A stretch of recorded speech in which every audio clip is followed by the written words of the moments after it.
One of the many Quebec industries that's buckling up for a rocky ride is our wood business. According to the Quebec Forest Industry Council, the USA imports about 30% of its lumber. So they need Canadian wood to fill that gap. When it gets to cardboard, toilet papers, and all that stuff, But now U.S. companies will pay 25% tariffs on imports from Canada. Some Quebec paper producers believe this will cause the price of toilet paper to rise for many Americans, and Sam Ray agrees.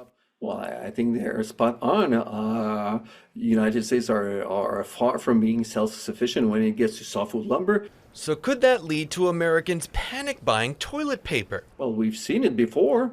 Though Though experts believe the tariffs will cause some price shock for Americans, they agree the Canadian economy is entering rough waters. Let's call a spade a spade. It's going to have negative impact. Nobody's immune. There's no question, no matter what we do, if tariffs come into place, it is going to be painful for the Canadian economy.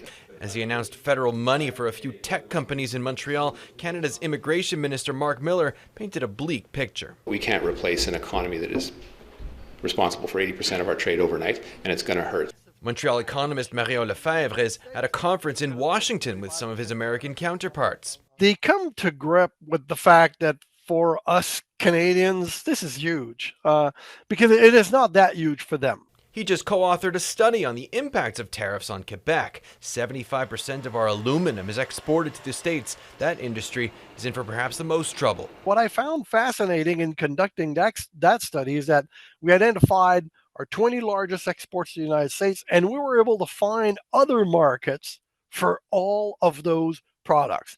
The wood industry is one of those already in talks to increase sales to other countries. could be Europe, could be some in South America, could be Asia. Lefebvre says the Canadian dollar is about to take a beating, that retaliatory tariffs need to be carefully crafted to not exacerbate the damage. Dan Spector, Global News, Montreal.